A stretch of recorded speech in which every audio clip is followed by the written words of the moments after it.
Behind every amazing flavor is an amazing human who has perfected their craft. Welcome to Flavors Unknown, a behind-the-scenes look at new flavors and the chefs, pastry chefs, and bartenders who create them, with your host, Emmanuel.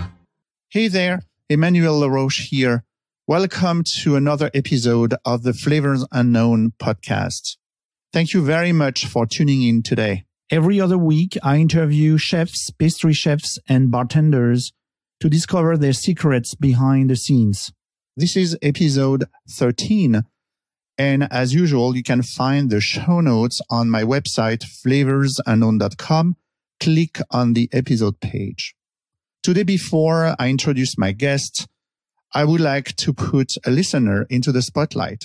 I haven't done that before, but I received recently a very nice feedback on the Facebook page, Flavors Unknown, and I wanted to share it with you. It came from Christopher Tanner, the director of the Columbus Culinary Institute at the Bradford School in Ohio. And this is what Christopher wrote. Flavors Unknown with Emmanuel is one of my favorite podcasts. I love to share it with our students to inspire them on trends and all the variety there is in our industry. The variety of the podcast is engaging. Thank you so much, Chef, and thank you to all the students who are listening to my podcast. And I hope you will like this new episode today. My guest today is Chef Drew Adams. He oversees the Bourbon Steakhouse kitchen inside the Four Seasons in Washington, D.C. This is one of the best steakhouse in the country. He just received the Rising Star Award from Star Chefs in December 2018. Of course, Chef Drew Adams will talk to us about meat and steak, but I wanted him to share his fascination with foraging. Hi, Chef. I'm really pleased to have you on the show Flavors Unknown. We met not too long ago in early December, and since then, I really wanted to have you as a guest. So thank you very much for your time and being here. Yes, thank you for having me. I'm very excited about this. It's going to be fun. You grew up in Baltimore, so I'm curious about what is the first food memory that you have? So we used to summer down the eastern shore of Maryland. And the first real food memory was just going out and getting soft shells out of the bay in front of our house with my dad and cooking them up. And as well as like mussels too. We'd get a lot of mussels, and then we'd also crab on the bay as well. So I think first food memory would be that. First working food memory was really in 7th grade. I worked for this crab house where we would steam crabs and sell fresh seafood in Baltimore. So I think those two are probably as far back as it goes. Okay. So from them, what compelled you after that to become a chef? I mean, did you go to a culinary school? What happened after? I mean, so I started working in restaurants kind of in 7th grade. My parents made me get a job. Wow. So that's very early. Yeah. So I started out selling like live seafood and steamed seafood. And then in high school, I went into more kitchens, worked at a seafood restaurant that was affiliated with the seafood carryout that I worked for. And then I played lacrosse all through high school and my whole entire life year round. So I went to school initially for lacrosse, a small school in South Carolina. And every weekend we used to go down to Charleston, and we'd go down, and I had a lot of friends that went to college at Charleston, and I just had to be down there. So I figured I'd been cooking when I was younger. I liked it. I enjoyed it. So why not try culinary school? And I ended up going to Johnson & Wales in Charleston. So I guess there was a lot of party involved as well. Yeah, I mean, I think it was more so for the surfing and being on the beach than the actual school aspect. I did go to class, however. I mean, I vaguely remember my teacher telling me if I kept a B+ average, I didn't have to attend class. And one day he saw me, I missed his class, and he was pulling into school while I was leaving on my longboard, on my skateboard. And I came in the next day. He's like, "Where were you yesterday?" I was like, "Oh, I wasn't feeling too well." He's like, "Yeah." And I also saw that the waves are really big. So do you have a good session out there? I was like, "Yeah, it was fun." So, okay. But somehow you got some great stuff out of it because, I mean, you became a chef. So what happened? What was like the moments that, you took it like more seriously? So I think that, when I was down there, I ended up getting a job. I worked at this bar down there called Johnson's Pub. I came on as a cook, and then had a lot of live music, and it was it was one of the cooler bars, I think, in Charleston at the time. And it was a big industry bar as well. And I used to work 6 days a week, about 40 hours a week on top of school. And one day the chef quit, and the owners were like, well, you're the chef now. And I just had no idea what to do. So I was the chef of this bar, I guess, myself and another guy. And they would pay us in cash every week. Friday night at 10 o'clock, we would get paid in cash. And so what we would do is we would leave. We would race to get out of work. We'd run over to McCrady's, where Sean Brock used to be. And this was before Sean. And we'd go sit at the bar and get the tasting menu. I think that was a big turning point for me because I didn't necessarily understand a lot of it. I knew that I liked it a lot, and I wanted to do that, and I wanted to be better. So I left Charleston about a year later, worked for some family friends at a little fast casual fine dining restaurant in northern Baltimore County in horse country. And kid I grew up playing lacrosse with, his father was a meat purveyor. So he hooked me up with a job down at Chevy Chase Club in Washington, D.C., working for this master American, master European chef. His name was Joachim Buchner. He was one of the only dual master chefs in the country at the time. And he was also on the U.S. culinary Olympic team. What was the name of the chef again? Because you cut in and out when you mentioned it. Joachim Buchner. Okay.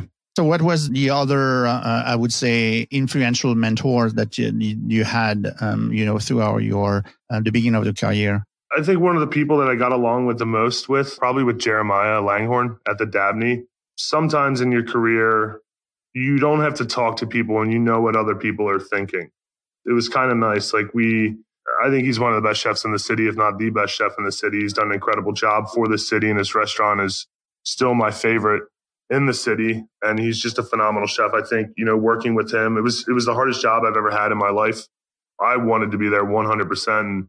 And I loved working with him, and we could easily just bounce ideas off each other, and we knew what the other person was thinking. And if I needed help finishing a dish, he'd help me out, and vice versa as well. So what did you learn from him? One of the things that he did was he pulled as much ingredients as he could from within 100 miles. So I think working within those restrictions, and really, I think it was more accountability, just holding yourself accountable. And if you're not happy with it, then fix it.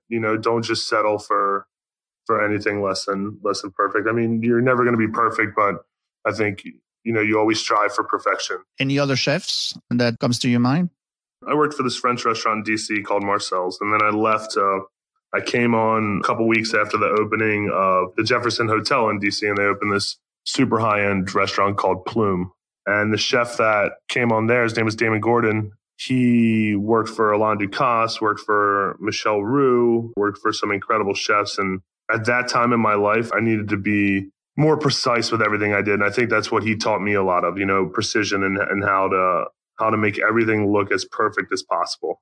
And he was just a fun chef. I learned a long time ago that in order to be good in this industry, you have to really enjoy what you do. And to enjoy what you do, you need to be able to have fun. And I think we had a lot of fun there, and that's why we did so well. And now, fast forward a couple of years, and the restaurant's got a Michelin star.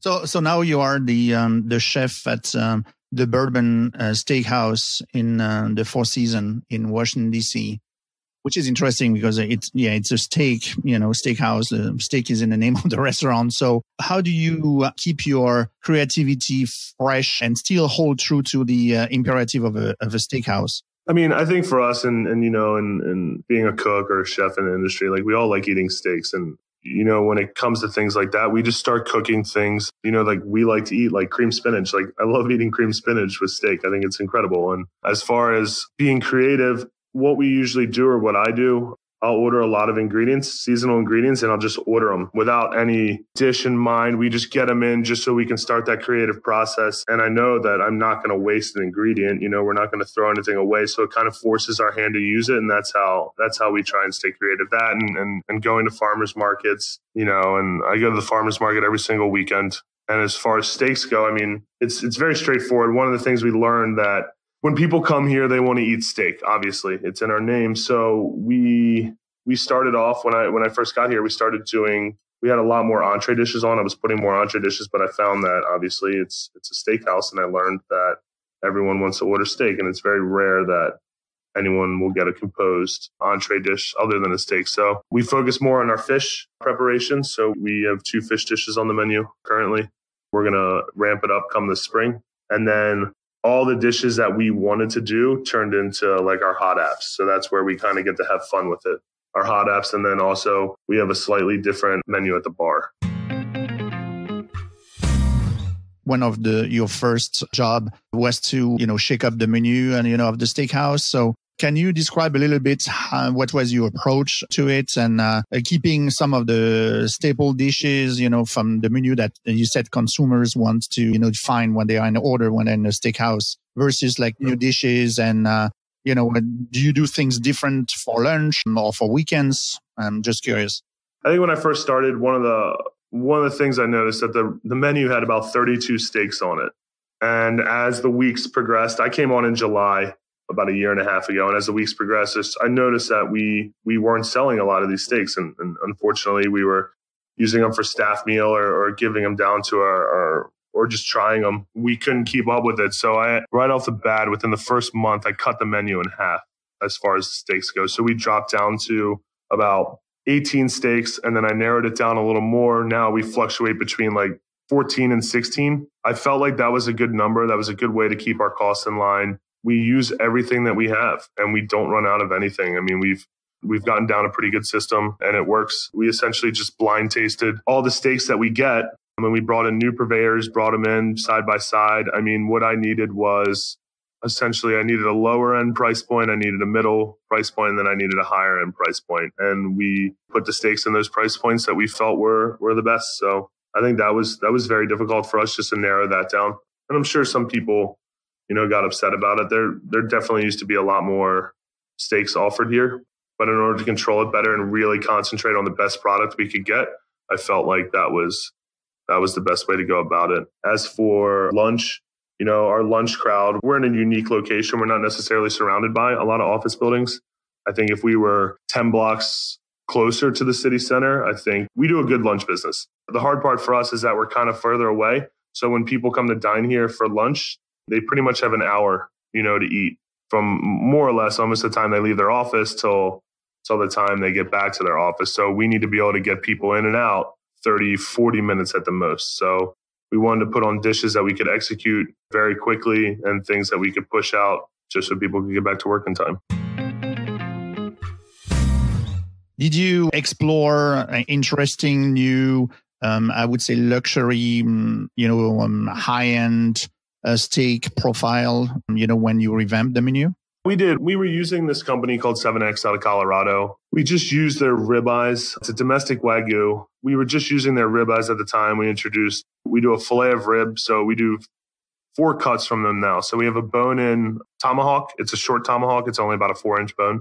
That's 48 ounces. Then we do a 14-ounce ribeye. We do a 7.5-ounce fillet of rib.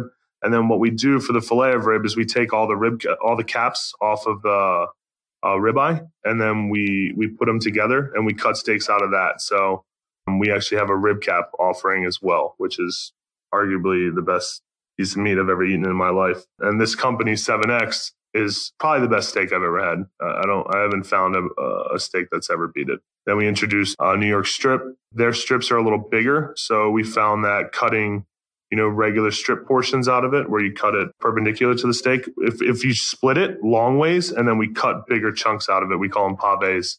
So that's on the menu now too. And then we will bring in a tenderloin to run from them every now and again as well. Then we also we revamped our Wagyu program as well. We started using a lot smaller farms. So we have a Wagyu from Kagoshima, Japan. We have 3 cuts of that. It is a strip, a rib cap, and a ribeye. We offer that by the ounce, 3-ounce minimum, or you can do a trio, which is 9 ounces, 3 ounces of each. And then we brought in another beef called Sanuki. It's from the island of Sotoshima in Japan. They're one of the top producers of olive oil. This is our olive-fed Wagyu, where there's not that many other restaurants in the country, I believe, that carry this. A couple of months ago, we were like one of 4. I think a lot of other people have started to carry it, but it's a very expensive piece of meat. It's one of the hardest pieces of meat to get in the world right now, probably one of the most expensive as well. How expensive? We sell it for $100 an ounce, 3 ounce minimum. Oh, wow. Okay. And you said that it's raised like with like olive oil? So they actually feed the cattle olive mash. Oh, wow. So they take all their leftover olive mash and they tried to feed it to the cattle initially, but they weren't eating it. So they started mixing it with caramel. And now it's part of the cattle's main diet. And do you taste the difference? You get it's the same mouthfeel as an olive oil. You know, it just kind of coats your palate. You get some grassy, some nuttier notes. This steak actually eats more like a steak, whereas, you know, most Wagyu kind of melts in your mouth. This one, it's more like it's got a lot more texture to it. You know, for me personally, whenever I eat Wagyu, I can only eat like an ounce, a little bit.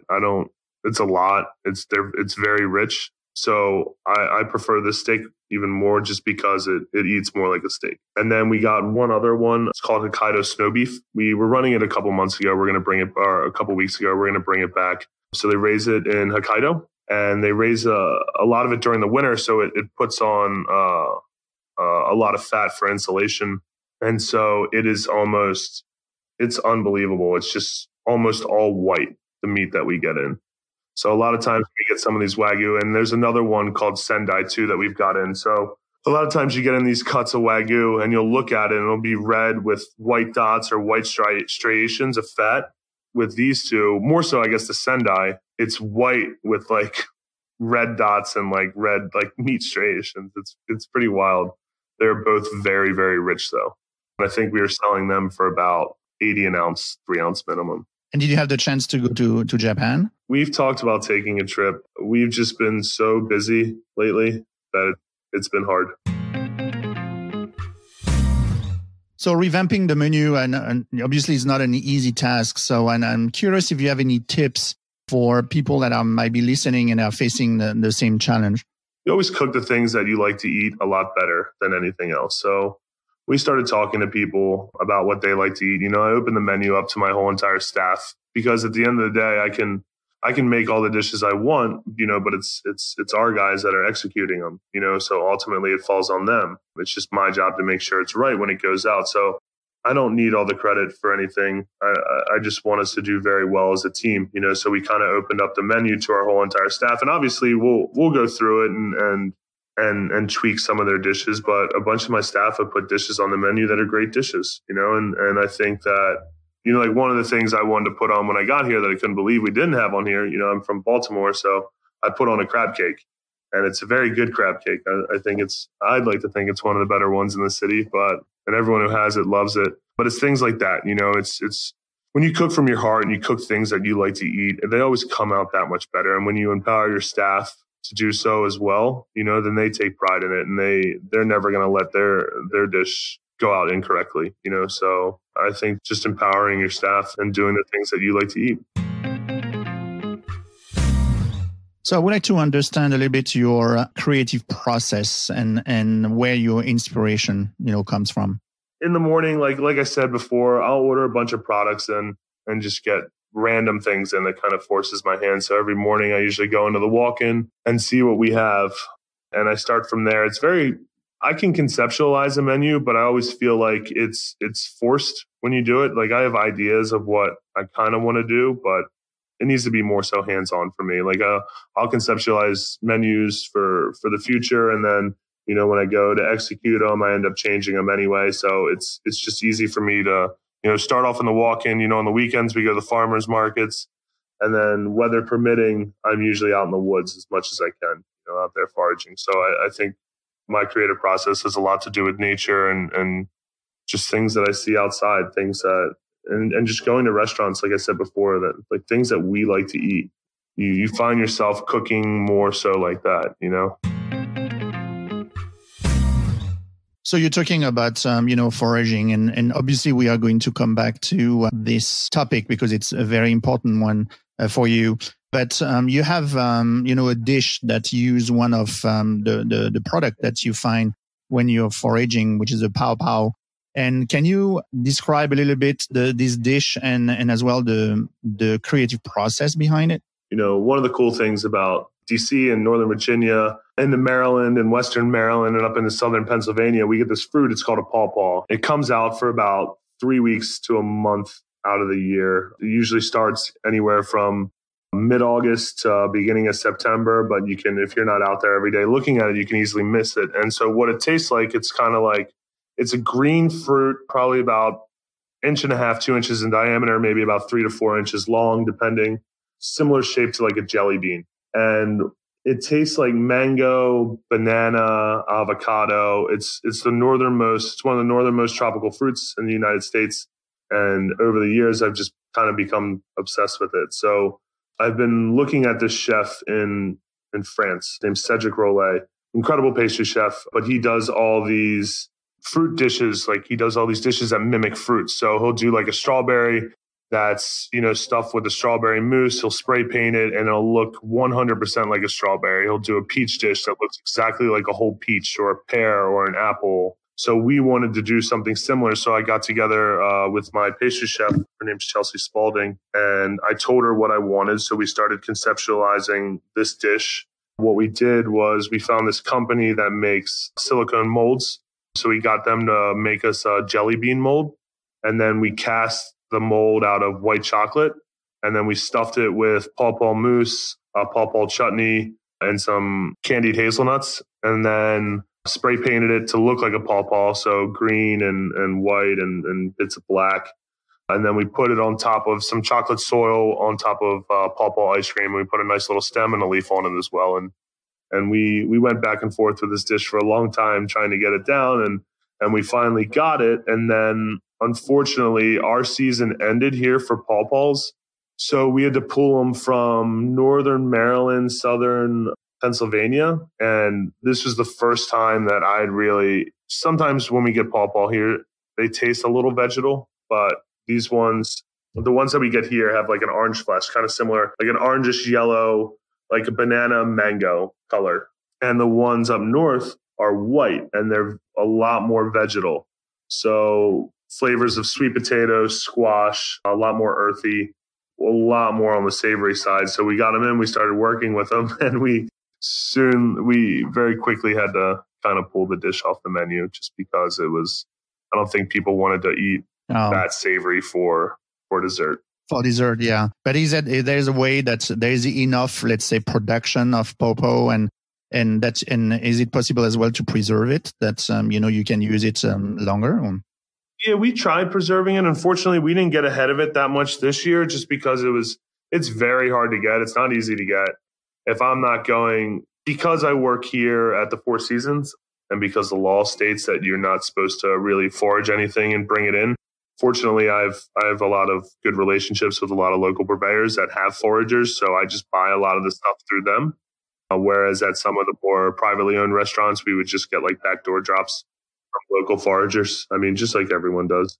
But we just couldn't. It's a pain. It's a very tedious task to process them. They have really big seeds in the center of them. The seeds are the size of lima beans, and you got to kind of pick the flesh out from that. And learned last year that if there's any bit of rot that's on the fruit, and when you process it, if any of that rot whatsoever, any of the oxidized or discolored parts get into the rest of the fruit that you've processed, it'll ruin the whole thing. So it takes hours. Like it would take her about 2.5 days to make this dish. That's interesting to me that, you work at the Four Seasons. You have access to a lot of very luxury, ingredients, but still, you forage. And I'm curious. You said that you are obviously limited because of the Four Seasons where you work at, but what do you forage for and why do you forage? It's a good excuse to get outside. I started doing it a couple of years ago, probably 5-6 years ago. And the first thing we found were ramps in the spring, and I just got excited about it. And I like it because it gives me a lot more appreciation for the product that I'm working with. I really enjoy that part of it. I think that, obviously you want to do everything you can to make sure you really showcase that product. And especially when you find it, you find it outside and you find it yourself. I think that's incredible. And then the more I learned about it, I think the more I never realized how much edible things were out there. And I find something new each year, and it's just very fascinating to me. And it's kind of like, when you're younger, like everyone wants to be the kid on the block that has that new toy. And I like to be that kid. I like to use things that not that many other people use. I mean, there's very few people that use pawpaws in the city. I mean, come the spring, everyone uses ramps in the city, but there's other things out there like ground nettles and like different types of flowers that you can pick. Like we have this field that I go to in the spring that's covered in violets. I make violet syrups. I make candied violets. We use them as garnishes, stuff like that. So for me, it's the smaller things in life that you really start to appreciate, the little things. I mean, obviously, I can get white truffles and pretty much we have access to anything, we want. And what do you think that so many chefs now are into, foraging? I mean, obviously, this is an ancient, approach to things, to products, and in between, you have this all modern sourcing of ingredients and identical quality, throughout the years and so on. And you have people, I remember in France, Michel Bras, obviously. You have René Redzepi in Denmark with Noma. And so why do you think now there's so many chefs that are into it?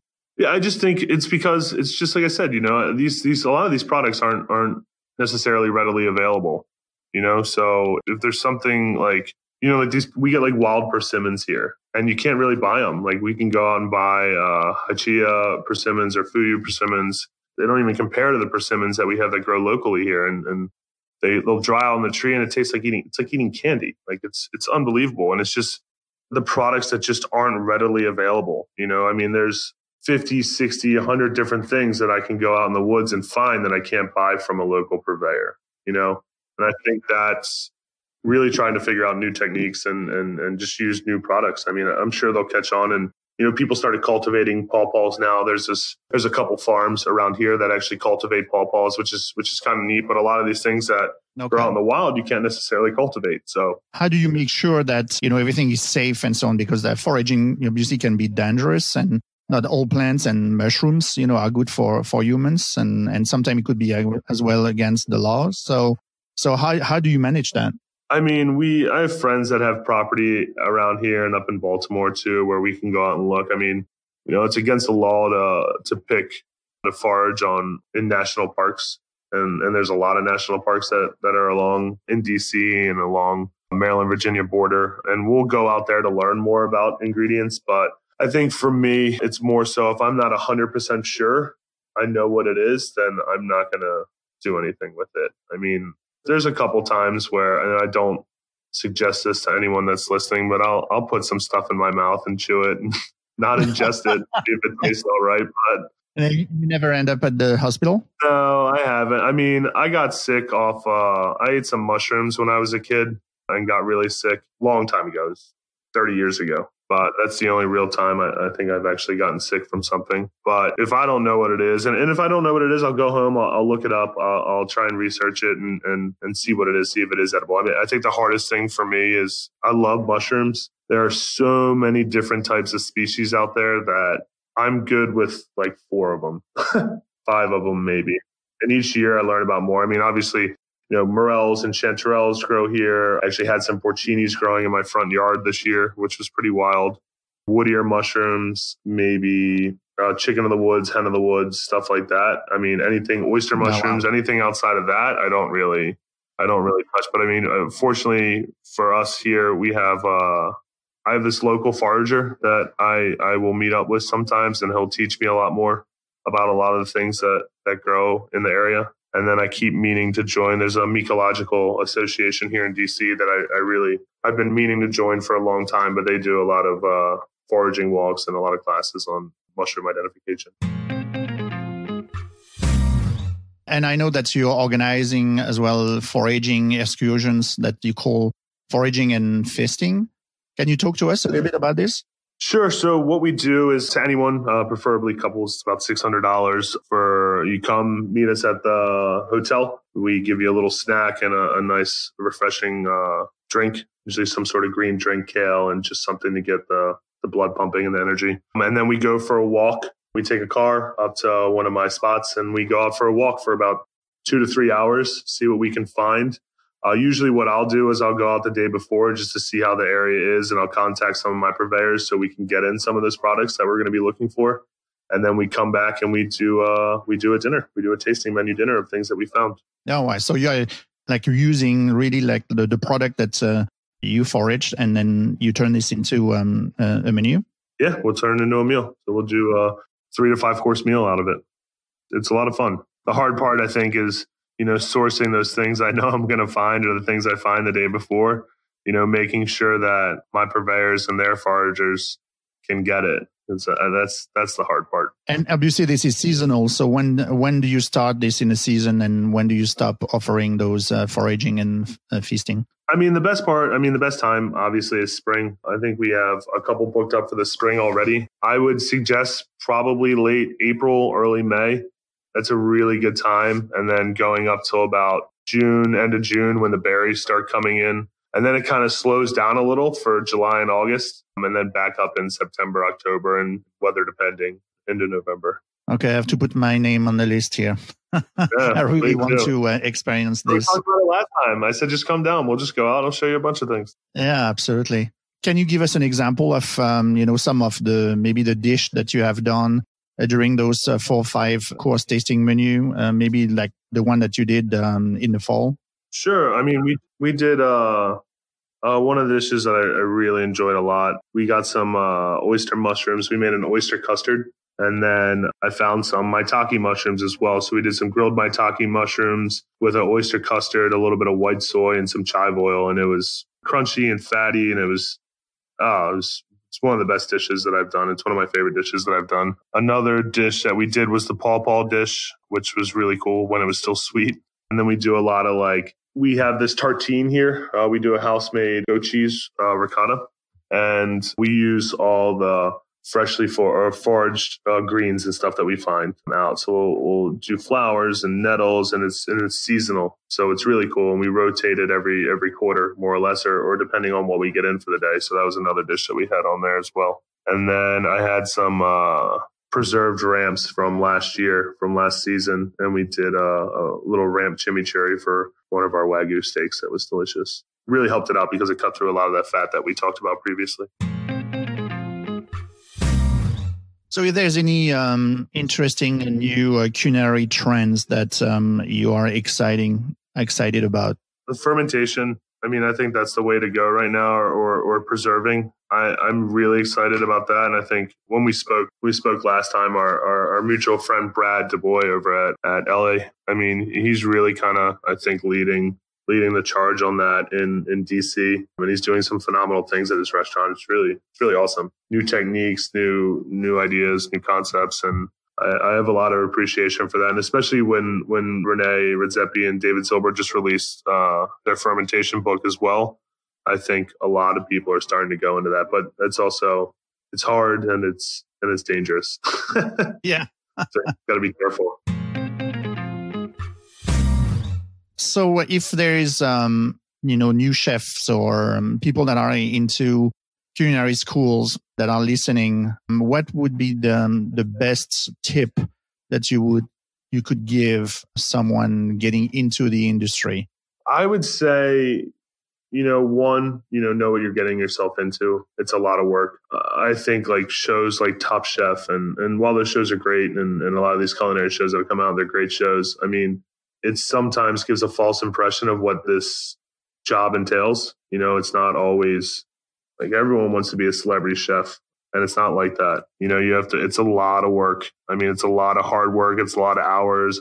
I've lost friends, relationships, haven't been able to go to concerts. It's all what you're willing to obviously put into it, and I think my biggest piece of advice would be not to stay at a job too long, travel more. At the beginning of your career, I think, maybe a year or two is a good time to stay at a job. But after that, if you can stay there for a year and just keep moving and keep seeing new things, that's one of my biggest regrets, is that I kind of stayed at jobs a little too long. I wish I would have left a lot sooner so I could have seen more. Granted, I think every step I've taken has been a progressive one, and it's always been upwards. I haven't really taken any steps backwards, but at the same time, I wish I would have seen more. I wish I could have gone and spent some time in Europe or in Central America. I think travel.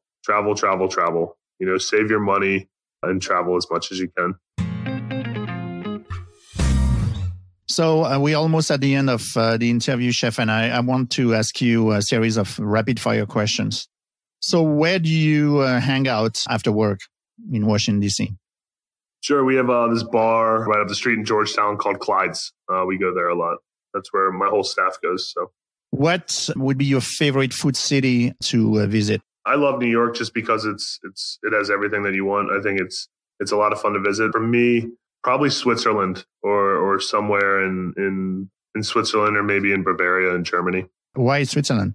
I love the feeling I get when I'm there. I love the mountains. I love everything about it. I love going there in the winter. My wife and I took a trip there about 2 years ago around Germany and on the edge of Switzerland. I just love being in the mountains. It's just very inspiring. And I mean, I think the best meal I've ever had was in Vienna. So what is your dirty little food secret, something others might be surprised that you eat? I eat junk food all the time. Like what? I love French fries. Okay. I eat a lot of French fries. I love chicken wings. I think the people that know me know that I love that. I mean, that's pretty much all I eat. I've been trying to eat healthier. That's my New Year's resolution, but French fries and chicken wings are my go-to. What is your favorite cookbook? Ooh, good question. I think, oh man, favorite cookbook? I think the one that's had the most impact on my life and the one that I tell everyone to get is the French Laundry Cookbook.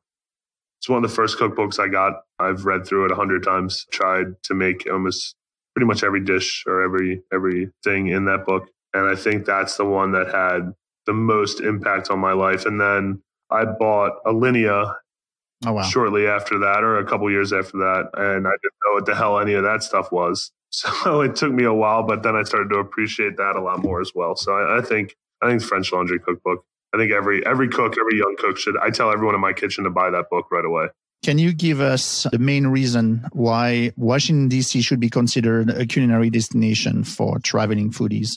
We're different in the sense here that we're just such a close-knit community here. A lot of my friends obviously work in the industry here. And I think for us, it's more so we just enjoy making people happy. And it's all of us. It's the whole group that was at Star Chefs. I've never seen a stronger group of chefs in the city. We just have fun. We have a lot of fun here and we really, really enjoy making people happy. And I think that at the end of the day, that's what you want out of any experience. You want to see your guests, walk out of the restaurant with a bigger smile on their face than when they walked in. And at the end of the day, you need to make sure that your employees are happy first. And I think that's one of the things that we all focus on is making sure that our employees are happy first so that they can cook the best they can for the wonderful guests that come in. I mean, with the way that this city's grown and the amount of chefs that have come in and right now it's a younger group of chefs. I'd say we're all pretty much late 20s to mid to maybe late 30s. Whereas when I first started here, it was a lot of mid 30s and above. So we all just want to make food better. We all want to make people happier. And we just all have great relationships where I can call any of those people and ask them for advice anytime I want, and that's what's so great about the food scene in the city and the people that work here. So great. And definitely the Bourbon Steakhouse is on my list to come back to. And I will put my name on, your foraging and feasting excursion for sure in 2019. Thank you very much for being a guest on the show, Flavors Unknown. I really appreciate it that you spend time with us. Thank you so much. Thank you for listening today. No worries if you were not able to write down some information that our guest was talking about, because you can find all of those in the episode show note on flavorsunknown.com. If you have suggestions about who would be great to have as a guest on the show, please answer the question in the comment section of the contact page on the website flavorsunknown.com. I will do my best to contact them and try to see if I can get them on the show. I see you in 2 weeks. And until then, remember that people who love to eat are always the best people. Thanks for listening to Flavors Unknown. If you enjoyed this episode, be sure to leave a review. Find the show notes at flavorsunknown.com. And if you want to join the Flavors Unknown community, search Flavors Unknown on Instagram and Twitter.